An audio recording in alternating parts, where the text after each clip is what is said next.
বানাও তেল আনছেন কোথা থেকে এগুলো বোতলে যে ভরছেন আপনি এটা আপনি পারেন না 2 নম্বর বোতলে আপনি তেলগুলো এখানে রাখছেন সূর্যের আলো এখানে পড়তেছে তার কোনো উপকার হবে না বরং ক্ষতি হবে গ্যাস গ্যাস ভাই গ্যাস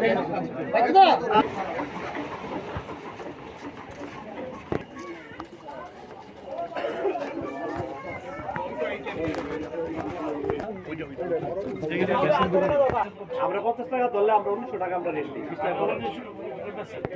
এটা মূল্য হলো 1350 টাকা আমরা ওনার কাছ থেকে আনবো না যদি ওনা না কমতে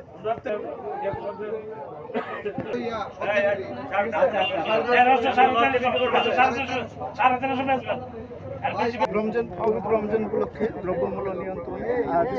মাননীয় সংসদ সদস্য সহ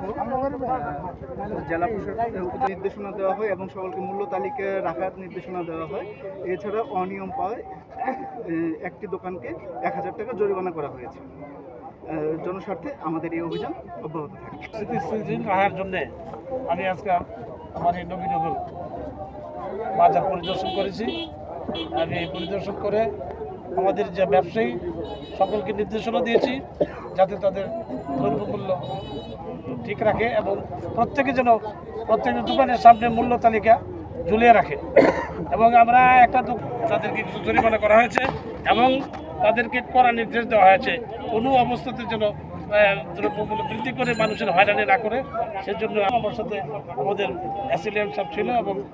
অন্যান্য আমাদের নেতৃবৃন্দ ছিল। আমরা নির্দেশনা দিয়ে গেছি আমরা আবার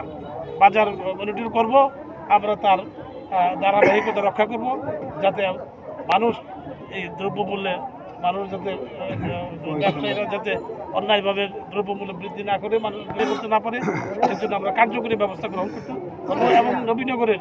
প্রত্যেকটা বাজারে নির্দেশনা দেওয়া হয়েছে যাতে প্রত্যেকে যেন দোকানের সামনে মূল্য তালিকা রাখে এবং তাদের এবং যাতে নির্ধারিত মূল্য অধিক কোনো মূল্য না রাখে এই ব্যাপারে নির্দেশনা দেওয়া হয়েছে। এবং নবীনগর উপজেলার যতগুলি বাজার আছে যতগুলি ব্যবসায়ী প্রতিষ্ঠান সব জায়গায় আমাদের নির্দেশনা দেওয়া হয়েছে যে রমজান মাসে যাতে দ্রব্যমূল্য স্থিতিশীল। তারপরে আপনাদের সাথে আবার আলাদা একটা চিন্তা ভাবনা আছে নবীনগরকে কীভাবে যানজট করা যায় সে ব্যাপারে আমি চিন্তা ভাবনা করছি। আমি ইতিমধ্যেই কিছু আলাপ আলোচনা করছি এবং সবাইকে নিয়ে নবীনগরের ব্যবসায়ী নবীনগরের সমাজের বিভিন্ন স্তরের নেতৃবৃন্দ এবং আমাদের রাজনৈতিক নেতৃবৃন্দ ও প্রশাসনের লোকদেরকে নিয়ে এবং ইউনিয়ন পরিষদ চেয়ারম্যান মেম্বার যাদের আছে এদের পরে আমরা তাদেরকে নিয়ে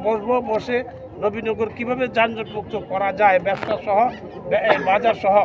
আমাদের রাস্তাঘাট যেভাবে যানজটের সৃষ্টি হয়েছে সেগুলি যাতে রোধ করা যায় সে ব্যাপারে কার্যকরী ব্যবস্থা আমরা গ্রহণ করব।